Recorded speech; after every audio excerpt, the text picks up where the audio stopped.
لا حول ولا قوة إلا بالله العلي العظيم أعوذ بالله السميع العليم من الشيطان اللعين الرجيم بسم الله الرحمن الرحيم الحمد لله رب العالمين والصلاة والسلام على سید الاولین والآخرین خیر المبشرین والمنذرین افضل المخلوقین فی عالم التکوین ابی القاسم محمد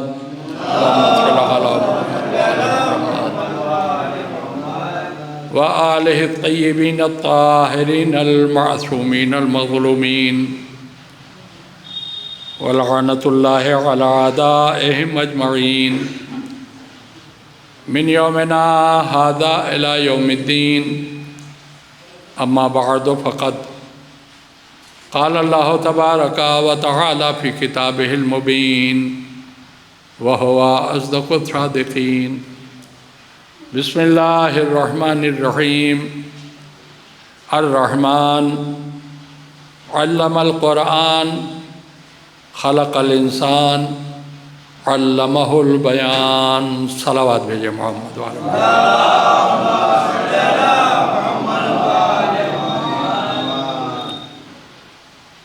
ارباب مجلس،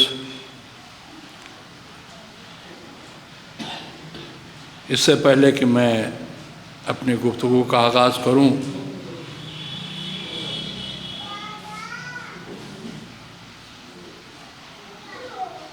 میں اپنے بھائی جناب محرم علی صاحب کو مبارکباد دے رہا ہوں۔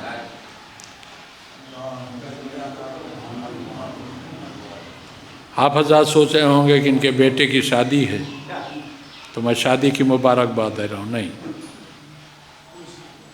شادی کی مبارکباد نہیں دے رہا ہوں،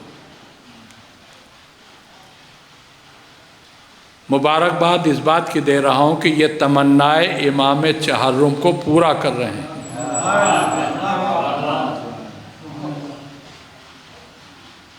واقعہ کربلا کے بعد مولا کے ایک چاہنے والے کے گھر میں شادی تھی، وہ آیا میرے چوتھے امام کے پاس، ہاتھوں کو جوڑ کے کھڑا ہو گیا، مولا بیٹے کی شادی ہے، اگر آپ اس شادی میں شرکت فرما لیتے ہمارا گھر جنت ہو جاتا۔ امام نے فرمایا بھائی، واقعہ کربلا کے بعد میں نے قسم کھائی ہے کسی خوشی کی تقریب میں شریک نہیں ہوں۔ اس نے کہا مولا یہ میری دلی تمنا تھی کہ آپ میرے یہاں گھر تشریف لائیں، تو آپ نے فرمایا کہ اگر تو مجھے اپنے بیٹے کی شادی میں شرکت کرانا چاہتا ہے تو میرے بابا کی مجلس کر، میں آ جاؤں گا تیرے یہاں۔ تو اس نے مجلس کی اور پھر امام اس کے گھر تشریف لے گئے۔ کتنا خوش نصیب ہے وہ انسان جو امام کی اس خواہش کو پورا کرے اور اپنے بیٹے کی شادی سے پہلے مجلس حسین رکھے۔ یقیناً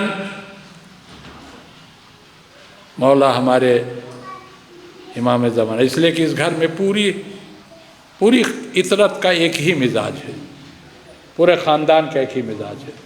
اگر یہ چوتھے امام نے فرمایا تو یہی مزاج میرے امام زمانہ کا بھی ہے۔ تو میرے خیال میں آپ سب کا یہی عقیدہ اور یقین ہونا چاہیے کہ اگر مجلس سے پہلے، شادی سے پہلے شادی کے گھر میں مجلس کا پروگرام ہوتا ہے تو پھر اس شادی میں ہمارے معصومین ضرور شرکت فرمائیں گے، اور جب معصومین کسی شادی میں شرکت فرمائیں تو پھر وہ شادی کتنی بلند ہوگی اس کا اندازہ نہ کوئی آپ لگا سکتے ہیں نہ ہم آپ کو بتا سکتے ہیں۔ ایک صلوات بھیج دیجئے محمد والے محمد۔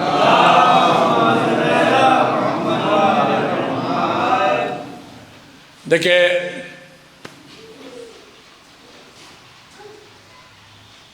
میں بہت پرانا ذاکر ہوں اس بستی کا، اور میرے خیال میں اب جتنے بھی آ رہے ہیں ان میں سے کوئی ایسا نہیں ہے جو مجھ سے پرانا ہو۔ تو آپ سب میرا مزاج جانتے ہیں کہ کیا پڑھتا ہوں، کیسا پڑھتا ہوں۔ تو مجھے کچھ کہنے کی ضرورت نہیں، میں پڑھوں گا، آپ سنیں گے آپ۔ میں نے قرآن مجید کے عظیم الشان سورے کے چند فقرے آپ کی خدمت میں بطور عنوان مجلس پیش کیے ہیں۔ سورہ رحمان، سب سے پہلے اللہ نے شروعات میں ہی اپنی بے پناہ رحمتوں کا تذکرہ کیا۔ دیکھیں ابھی میں مجلس شروع نہیں کر رہا ہوں، میں صرف لوگوں تک آواز پہنچا رہا ہوں کہ مجلس شروع ہو گئی ہے، تو 2-4-10 اور لوگ آ جائیں، پھر انشاءاللہ مجلس باقاعدہ شروع ہو جائے گی۔ نعرہ سلوات،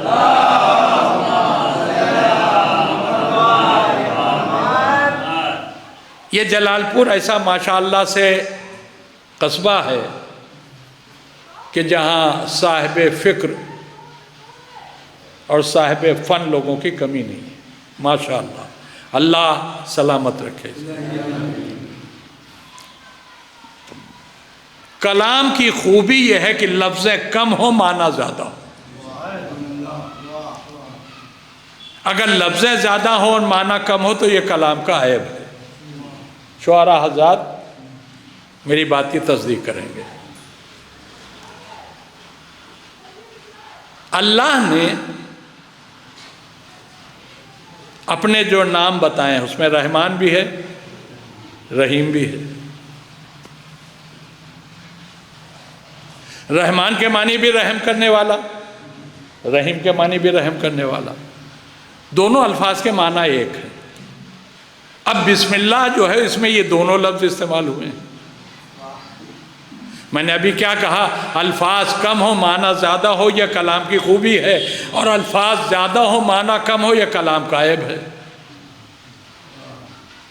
تو جب بسم اللہ میں اللہ نے ایک ہی معنی کی 2 لفظیں استعمال کر لی، ہے کسی انسان کے منہ میں زبان جو یہ کہے کہ یہ اللہ کے کلام کا عیب ہے؟ جو اللہ کے کلام میں عیب ڈھونڈے وہ خود عیبی ہے۔ لیکن اللہ نے ایک ہی معنی کے 2 لفظیں استعمال کی ہیں۔ یہ استعمال اس بات کی دلیل ہے کہ دونوں کے معنی بظاہر ایک ضرور ہیں، لیکن کچھ نہ کچھ فرق ضرور ہے، ورنہ اللہ استعمال نہ کرتا ایک ہی آیت میں 2 لفظوں کو۔ رحمان کے معنی بھی رحم کرنے والا، رحیم کے معنی بھی رحم کرنے والا۔ مگر فرق یہ ہے جو ہمارے معصومین نے بتایا، ہمارے چھٹے امام نے اس کا فرق بتایا ہے کہ رحمان اس رحم کرنے والے کو کہتے ہیں جو رحم کرتے وقت اپنا اور پرایا نہیں دیکھتا، رحیم اس رحم کرنے والے کو کہتے ہیں جو صرف اپنوں پر رحم کرتا ہے، غیروں پر رحم نہیں کرتا۔ اس کے بعد امام نے فرمایا کہ میرا اللہ دنیا میرا والوں کے لیے رحمان ہے، آخرت والوں کے لیے رحیم ہے۔ دنیا میں وہ سب کو رزق دیتا ہے، چاہے کوئی اس کا ماننے والا ہو، چاہے کوئی اس کا انکار نہیں کرنے والا ہو، چاہے اس کے سامنے کوئی سر جھکانے والا ہو یا کوئی اس سے منہ موڑ کر چلنے والا ہو، وہ سب کو 2 وقت کی روٹی دیتا ہے، سب کو دنیا کی نعمتیں دیتا ہے۔ لیکن اللہ امام نے فرمایا کہ ہمارا اللہ آخرت میں رحیم ہے، وہاں صرف ان پر رحم کرے گا جو اس کے بن کے اس دنیا سے جائیں گے۔ ایک صلوات بھیج دیجئے محمد والے۔ اب دیکھیں آپ سوچ رہے ہوں گے میں نے شروعات تو کی ہے سورہ رحمان سے اور گفتگو میں کرنے لگا اس سے ہٹ کے، تو ہٹ کے نہیں، میں اب آیا موضوع پر جس پہ بعد آپ کی سمجھ میں آ جائے گا میں ان لفظوں کی وضاحت میں نے کیوں کی۔ سورہ رحمان کی شروعات لفظ رحیم سے نہیں ہے، لفظ رحمان سے۔ رحمان کے معنی سب پر رحم کرنے والا۔ اس کا مطلب یہ ہے کہ اللہ نے سورہ رحمان کی شروعات لفظ رحمان سے کر کے یہ بتانا چاہا کہ اب جو میں کہنے جا رہا ہوں وہ کسی ایک فرقے کے لیے نہیں ہے، کسی ایک قوم کے لیے نہیں ہے، کسی ایک نظریے والے کے لیے نہیں ہے، بلکہ کائنات کے ہر انسان کے لیے ہے۔ دیکھیں اب کائنات کے ہر انسان کا لیے اس میں تذکرہ ہے، یہ ابھی سمجھ میں نہیں آئے گا، تھوڑی دیر کے بعد سمجھ میں آئے گا، مگر سمجھ میں آنا ہے اگر تو پھر ایک باواز بلند صلوات بھیج دیجئے محمد والے محمد پر۔ اب پہلے ترجمہ سنیے، اس کے بعد گفتگو آگے بڑھے گی، تب آپ کی سمجھ میں آئے گا کہ جو میں نے کہا کہ لفظ رحمان کی شروعات کا مطلب کہ جو گفتگو ہو رہی وہ پوری کائنات کے لیے ہو رہی. اللہ نے کہا رحمان میں بہت زیادہ رحم کرنے والا ہوں. خلق الانسان، اور یہ ہمارے بے پناہ رحم کی علامت ہے کہ ہم نے انسان کو پیدا کیا. لیکن دیکھیے آپ، یہ ممبر کا جلال ہے کہ ممبر پر بیٹھ کے ذاکر جو چاہے کہے، پبلک بولتی نہیں. میں نے خلق الانسان سے پہلے والا فقرہ چھوڑ دیا. اللہ نے اپنی رحمانیت کے اعلان کے بعد سب سے پہلے کہا علم القرآن، ہم نے قرآن پڑھایا ہے. اس کے بعد کہا ہے خلق الانسان، اور اس کے بعد پھر علمہ البیان، ہم نے قرآن پڑھایا ہے، ہم نے انسان کو پیدا کیا ہے، علمہ البیان، اور اسے بیان کرنے کی صلاحیت دی. ہم نے اسے بیان کرنا سکھایا ہے.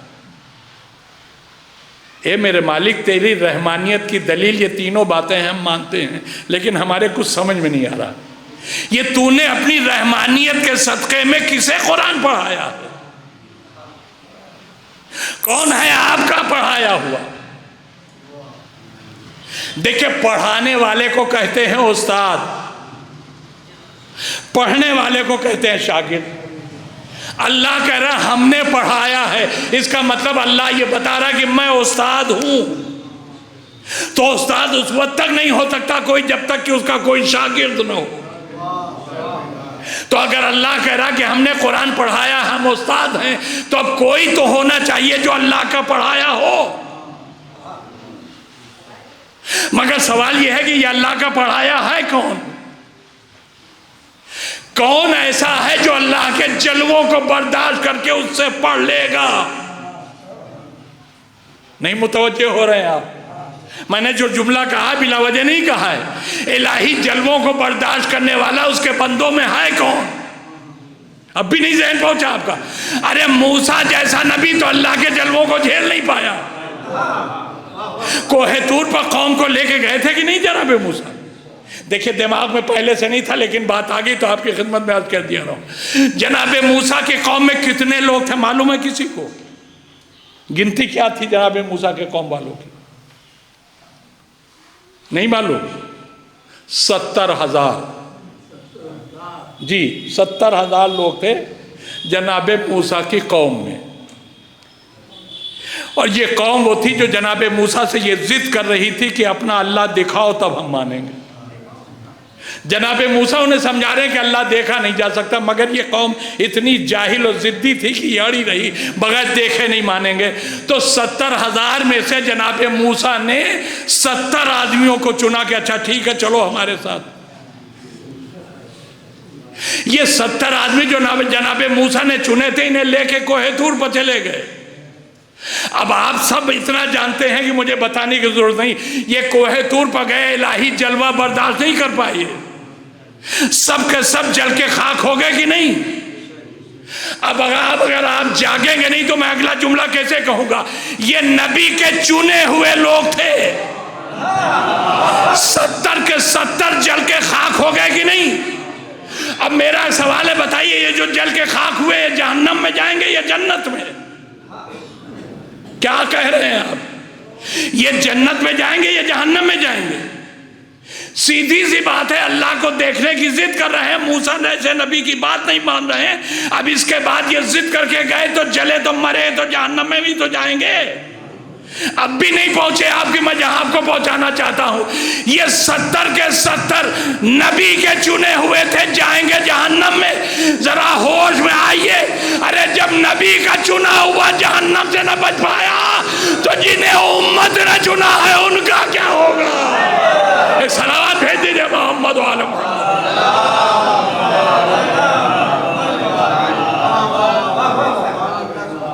تو قوم کے لوگ تو جل کے خاک ہو گئے.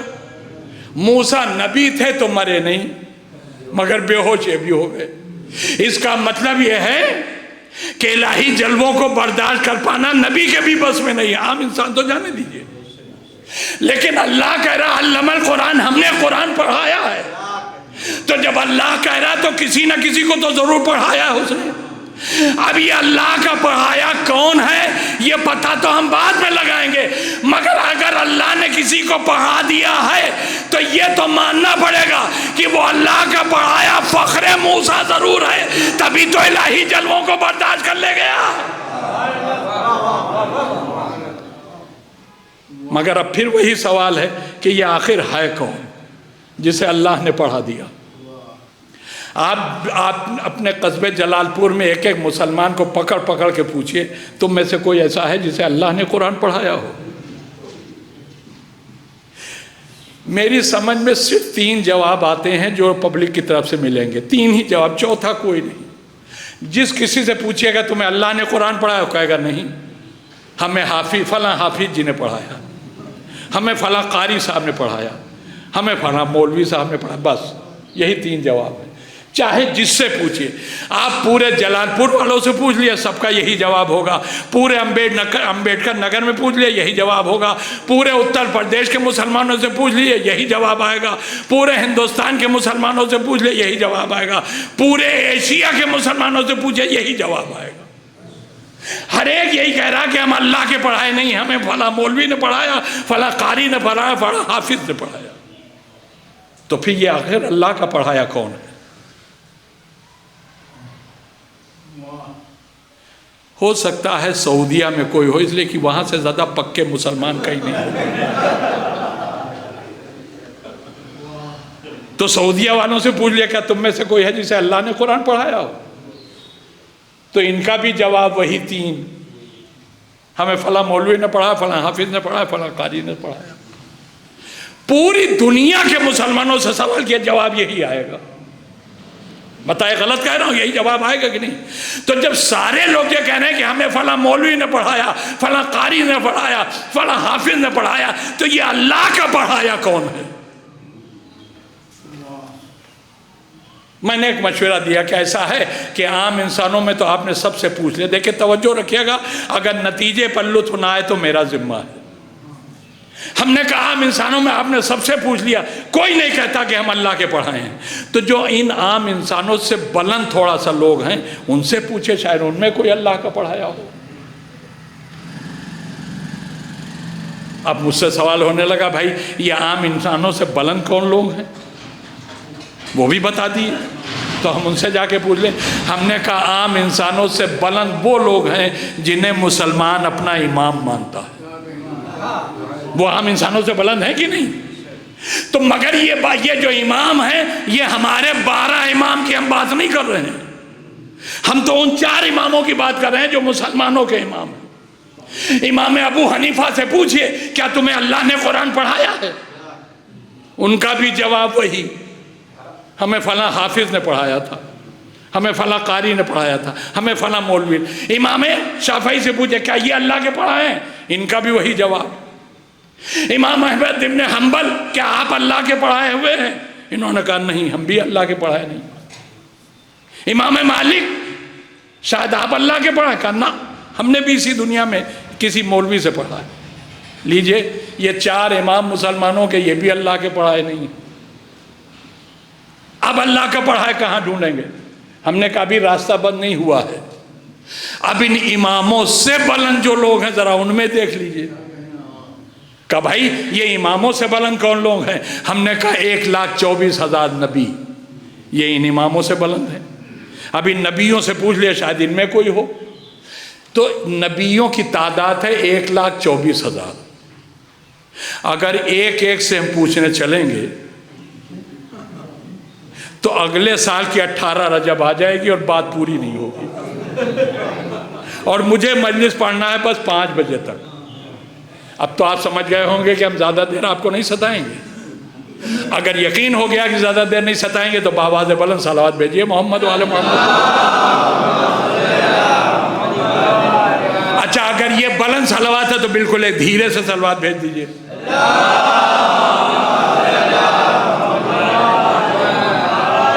تو 1,24,000 نبیوں سے اگر پوچھنے بیٹھے تب تو سال گزر جائے گا اور بات پوری نہیں ہو پائے گی، اور ہمیں گفتگو اس بس 1 گھنٹے کے اندر اب ختم کر دینا۔ تو کیسے مسئلہ حل ہو؟ ہم نے کہا مسئلے کا حل بہت آسان ہے، ان 1,24,000 توجہ دیجیے گا کہ ایک لفظ پر بہت ہی گفتگو میں نپی تلی آپ کی خدمت میں عرض کر رہا ہوں۔ ہم نے کہا ان 1,24,000 نبیوں میں ایک نبی ایسا ہے جو سارے نبیوں سے افضل ہے، سارے نبیوں سے اعلیٰ ہے، سارے نبیوں سے بہتر ہے، سارے نبیوں کا بھی نبی ہے یہ۔ تو ظاہر سے بات ہے اس سے برابر تو کوئی دوسرا ہے ہی نہیں، تو اللہ سے پڑھنے کا سب سے زیادہ حق اسی نبی کو ہے۔ چلیے سارے چھوٹے نبیوں کو چھوڑ دیتے ہیں، اسی سب سے بڑے والے نبی سے پوچھ لیتے ہیں کیا آپ کو اللہ نے قرآن پڑھایا ہے؟ ہاتھ جوڑ کے عرض کر رہا ہوں، اگلا جملہ اگر آپ نے سمجھ لیا تو آپ کو بہت مزہ آئے گا۔ ہم نے کہا یہ سب سے بڑا نبی ہے، سب سے عظیم نبی ہے، اللہ سے پڑھنے کا حق سب سے زیادہ اسی کو ہے۔ چلیے اسی سے پوچھتے ہیں کیا آپ کو اللہ نے قرآن پڑھایا ہے؟ ہم پہنچے مدینہ، ہم در حضور پر پہنچے، ہم نے آواز دی اے اللہ کے حبیب، اے اللہ کے نبی، اے اللہ کے رسول، ہمیں اتنا بتا دیجئے کیا آپ کو اللہ نے قرآن پڑھایا؟ بہت توجہ، ہم نے سوال کیا تھا اپنے آخری نبی سے، نبی کا جواب آنے نہیں پایا، دیوبند سے جواب آ گیا، انہیں اللہ نے نہیں، انہیں تو جبریل نے پڑھایا ہے۔ دیوبند والے یہی کہتے ہیں کہ رسول اللہ کو قرآن جبریل نے پڑھایا۔ لیجئے کائنات کا سب سے عظیم بندہ خدا تھا جس سے ہماری امیدیں وابستہ تھیں کہ شاید یہ اللہ کا پڑھایا ہو، تو دیوبند والوں نے اس کا بھی استاد ڈھونڈ لیا کہ انہیں تو جبریل نے پڑھایا ہے۔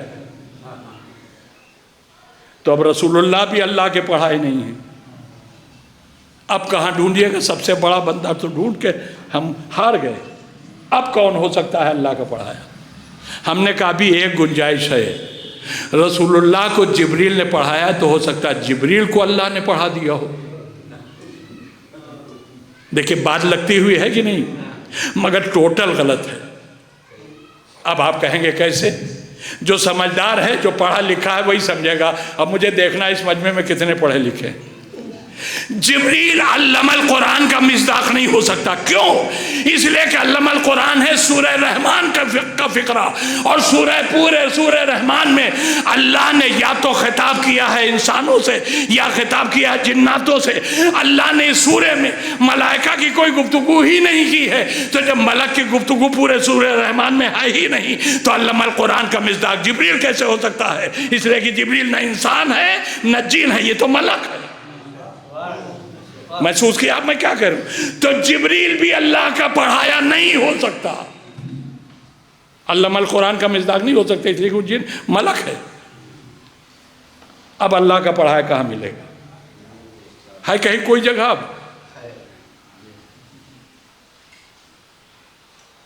جگہ تو نہیں ہے، بنائی جا رہی ہے۔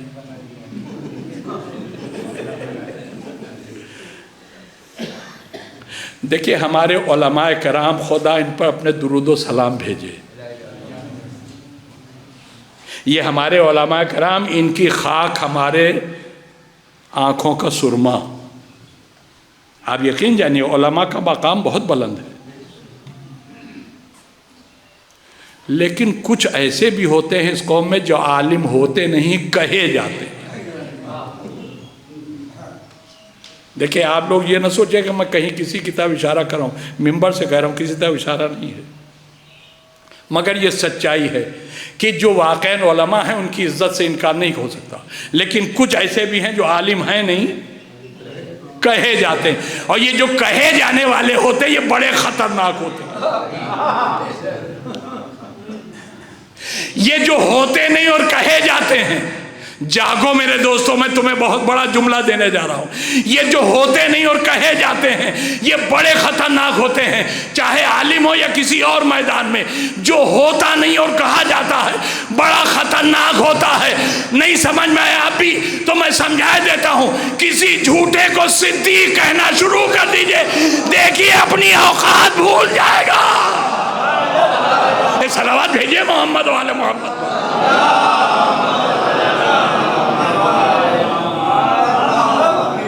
یہ جو ہوتے نہیں اور کہے جاتے ہیں، اللہ بچائے ان ملونوں سے۔ اب دیکھیں ہماری قوم کی ایک بڑی مجبوری ہے، جہاں کسی کو ممبر پر دیکھا بس دے دیا ٹائٹل، یہ ہمارے عالم ہیں۔ بتائیں غلط کہہ رہا ہوں؟ جو منبر پہ آ گیا قوم اسے عالم کہنا شروع کر دیتی ہے۔ ارے عالم نہیں ہے، خطیب ہے، ذاکر ہے، عالم نہیں ہے۔ میں بھی اسی میں ہوں، مجھے بھی قوم عالم کہتی ہے۔ ایک صلوات بھیجیے محمد و آل محمد۔ ارے بھائی لوگوں کی گنتی بڑھ رہی ہے اور آواز دبتی جا رہی ہے، آواز تو تیز ہونا چاہیے۔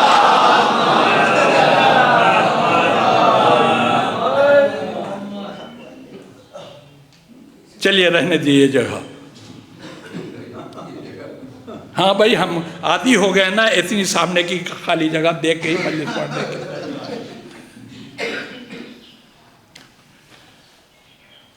میں بھی عالم نہیں ہوں لیکن قوم مجھے بھی، آپ ارے صاحب آپ تو عالم ہیں، ہم عالم کے عین بھی نہیں ہیں، میم کی دم بھی نہیں ہے، عالم کہے جا رہے ہیں۔ یہ جو عالم نہیں ہوتے اور کہے جاتے ہیں ان کی پہچان بتاؤں؟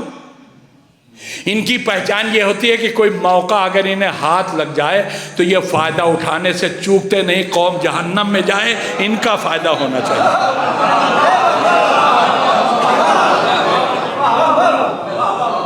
اب میں بھی انہی میں ہوں جو ہوں نہیں کہا جاتا ہوں۔ آپ لوگ پریشان ہیں کہ اللہ کا پڑھایا نہیں مل رہا ہے، ہم نے دیکھا کہ پوری قوم پریشان ہے، انہیں اللہ کا پڑھایا نہیں مل رہا ہے، تو ہم نے سوچا موقع غنیمت ہے، کیوں نہ موقع سے ہم فائدہ اٹھا لیں۔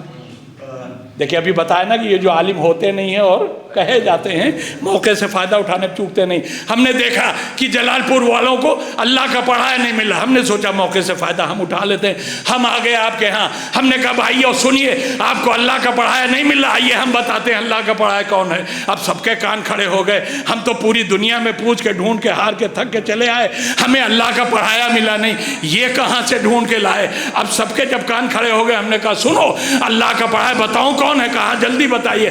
ہم نے کہا کوئی نہیں، ہم ہیں، ہم کو اللہ نے پڑھا کے بھیجا۔ لوگوں نے کہا ہم نے آپ سے بہت مجلسیں پڑھائی مگر ہم کو اندازہ تھا کہ آپ کا دماغ بڑا خراب ہے، اسی لیے تو ہم نے اب چھوڑ دیا، اب آپ کو بلاتے نہیں۔ یہ تو محرم علی صاحب کی مہربانی ہے کہ لڑکے کے بیٹے کے نام پر آپ کو بلا لیا انہوں نے، ورنہ ہم نے تو آپ کو چھوڑ دیا۔ ہم جانتے ہیں کہ آپ موقع سے فائدہ اٹھاتے ہیں، ہم آپ کو اللہ کا پڑھایا کیسے مان لیں؟ ہم نے کہا کیوں نہ مانیے گا، ہمیں پورا قرآن میں ترجمے کے زبانی یاد ہے۔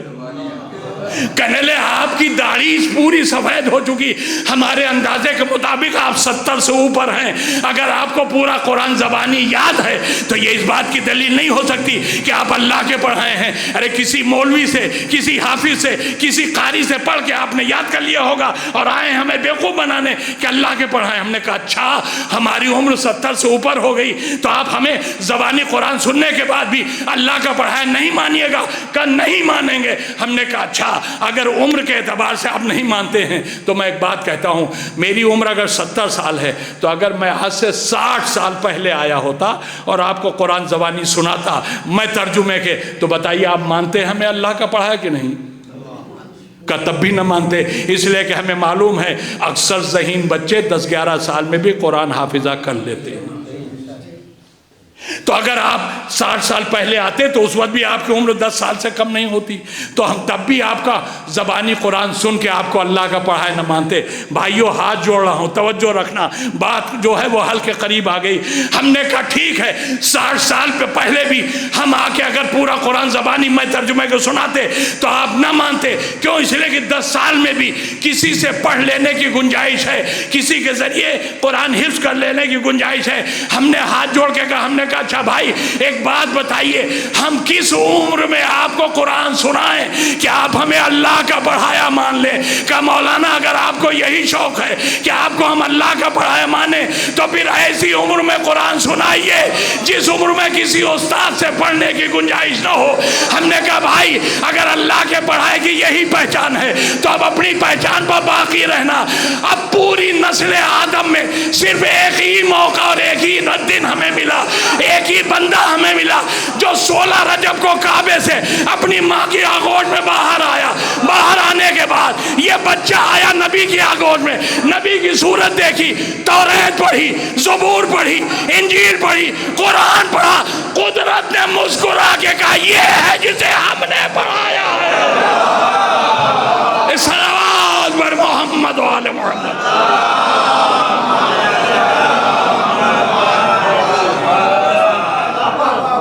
یہ ہے جسے ہم نے قرآن پڑھایا, اس لیے کہ ایسی عمر میں سنا رہا ہے جس عمر میں کسی سے پڑھنے کی گنجائش نہیں.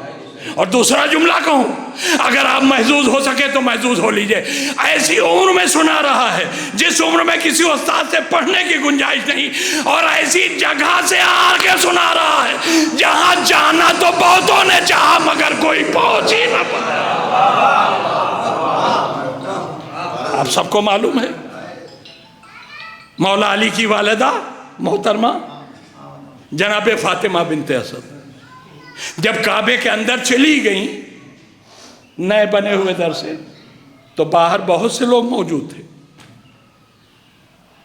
اور جتنے تھے ان میں زیادہ تر ابو تھے, ابو سفیان, ابو لہب, ابو جہل, جتنے بدبودار ابو تھے سب جمع تھے.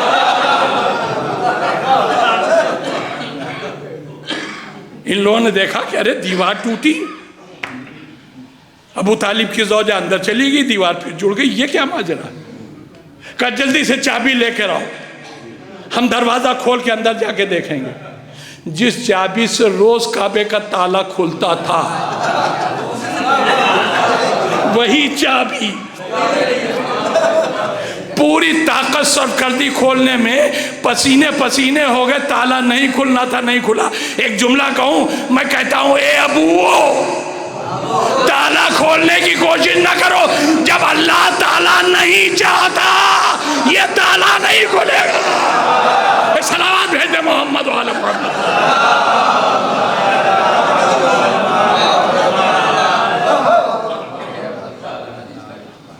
اچھا ایک بات اور کہوں آپ کی خدمت میں, سب جانتا بچہ بچہ مولا علی کی یہ کہانی, یہ داستان, لیکن لفظ کہانی میں نے کہہ تو دیا لیکن برا نہ مانیے گا, اس لیے کہانی فرضی بھی ہوتی ہے, یہ فرضی کہانی نہیں ہے, یہ حقیقی داستان ہے. دیوار کعبہ ٹوٹی, آپ لوگ سنتے ہیں نا کہ در بن گیا, تو فقط دیوار ٹوٹنے سے تو در نہیں بنتا. در تبھی بنے گا جب دیوار چٹکے, چٹکنے کے بعد ادھر کا حصہ ادھر تھوڑا کھسکے, ادھر کا حصہ ادھر کھسکے, تو اب جو جگہ بنے گی آپ اسے در کہہ سکتے ہیں. تو جناب فاطمہ بنت اسد جب تشریف لائیں تو ایسے در نہیں بنا. پردہ کعبہ محترم کو ہاتھوں میں پکڑ کے جناب فاطمہ بنت اسد نے آواز دی, میرے مالک میں تیرے بھیجے ہوا نبی پر ایمان لائی, تیری نازل کی ہوئی ہر کتاب پر ایمان لائی. میرے مالک تجھے واسطہ ہے میرے اس مولود کا, میری مشکل آسان کر دے. یہ کہنا تھا کہ ایک نور نکلا, دیوار سے ٹکرایا, بدور نور کا دیوار سے ٹکرانا تھا کہ دیوار ٹوٹ گئی. بیچ سے شگاف ہوا, اور شگافی نہیں ہوا, ادھر کا حصہ ادھر کھسکا, ادھر کا حصہ ادھر کھسکا. ہے کوئی آدمی جو میری اس بات سے اختلاف کرے؟ در بنا تو کیسے بنے گا؟ ایسے ہی تو بنا ہوگا. اب میں آپ سے پوچھتا ہوں, آپ سب ہیں مرد, یہاں کوئی عورت نہیں بیٹھی, یہاں سب مرد ہیں. ابھی خدا نہ خواستہ یہاں پر سے یہ دیوار جو ہے یہ پھٹے, اور اس کے بعد پھٹنے کے بعد ادھر کا حصہ دیوار کا ادھر کھسکنے لگے, ادھر کا حصہ دیوار کا ادھر کھسکنے لگے. ایمانداری سے بتائیے یہاں کتنے لوگ بیٹھے رہیں گے؟ سب بھاگیں گے نا. آپ ہیں مرد, لیکن اگر دیوار ٹوٹے اور دیوار کھسکنے لگے داہنے بائیں تو آپ بھاگیں گے. فاطمہ بنت اسد مرد نہیں ہے، وہ ہیں عورت۔ عورت کا دل زیادہ کمزور ہوتا ہے، عورت بہت جلدی ڈر جاتی ہے۔ ہم نے آواز دی، اے میرے مولا علی کی ماں، اے اللہ کے شیر کی ماں، کیا سن رہے ہیں آپ؟ اے میرے مولا علی کی ماں، اے اللہ کے شیر کی ماں۔ آپ کے سامنے دیوار ٹوٹی، دیوار ٹوٹنے کے بعد داہنی طرف داہنی حصہ کھسکا، بائیں طرف بایاں حصہ کھسکا۔ یہ منظر آپ نے دیکھا، آپ ڈری کیوں نہیں؟ آپ بھاگی کیوں نہیں؟ فاطمہ بنت اسد کو آیا جلال، اے ذاکر تیرا دماغ خراب ہو گیا ہے؟ مجھ سے پوچھا بھاگی کیوں نہیں؟ ارے میں کرار کی ماں ہوں، فرار کی ماں نہیں ہوں۔ صلوات بھیجے محمد و آل محمد۔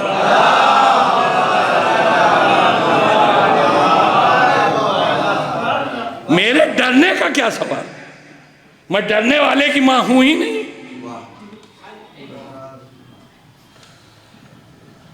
اچھا ایک بات بتائیے ایمانداری سے، مولا علی کعبے میں پیدا ہوئے، یہ بات بیان کرنے والا بھی خوش ہوتا ہے یہ سوچ کے کہ میرا مولا کعبے کے اندر پیدا ہوا، اور سننے والے بھی خوش ہوتے ہیں کہ ہمارا امام اور اللہ کے گھر میں پیدا ہوا۔ ایمانداری سے بولیے صحیح کہہ رہا ہوں کہ نہیں؟ سننے والا بھی خوش ہوتا ہے کہ ہمارا مولا کعبے میں پیدا ہوا، ہم بیان کر کے خوش ہوتے ہیں ہمارا امام کعبے میں پیدا ہوا۔ تو یہ اللہ نے صرف مولا علی ہی کو کعبے میں کیوں پیدا کیا؟ ہم سب کا ایمان تو یہ ہے کہ اس گھرانے میں جو یہ 14 معصوم کہے جاتے ہیں، بچپن سے بچوں کو پڑھایا جاتا ہے، اللہ ایک، پنجتن 5، امام 12، معصوم 14۔ تو ہمارا ایمان یہ ہے کہ 14 معصومین کمال و فضائل میں سب ایک جیسے ہیں، یہی تو مانتے ہیں نا؟ اس گھر میں رشتے کے اعتبار سے چھوٹے بڑے ہیں، کوئی باپ ہے کوئی بیٹا ہے، کوئی دادا ہے کوئی پوتا ہے، کوئی نانا ہے کوئی نواسا ہے، کوئی ماں ہے کوئی بیٹی ہے، کوئی اولاد ہے نا؟ رشتے کے اعتبار سے اس گھر میں چھوٹے بڑے ہیں، لیکن فضیلت کے اعتبار سے نہ یہاں کوئی چھوٹا ہے نہ کوئی بڑا، سب برابر۔ کلنا محمد، میں تھوڑی کہہ رہا ہوں، یہ رسول فرما رہے ہیں، سب محمد ہیں، صغیرنا و کبیرنا سواء، ہمارے گھر کا چھوٹا ہو یا بڑا سب برابر ہے، یہ رسول کی لفظ ہے۔ تو جب سب برابر ہیں تو صرف علی کعبے میں کیوں پیدا ہوئے؟ کوئی اور امام کعبے میں کیوں نہ آیا؟ تو اب میں بتاؤں اس کی وجہ ہے میرے نبی کی ایک دعا۔ کعبے میں مولا علی کا آنا اس کی وجہ ہے میرے نبی کی ایک دعا۔ اب آپ اگر گھبرائیے نہیں تو میں 5 منٹ آپ کو وہ سناؤں گی جس میں آپ یہ سمجھیں کہ میں موضوع سے بہک گیا۔ اگر آپ راضی ہوں تو سناؤں۔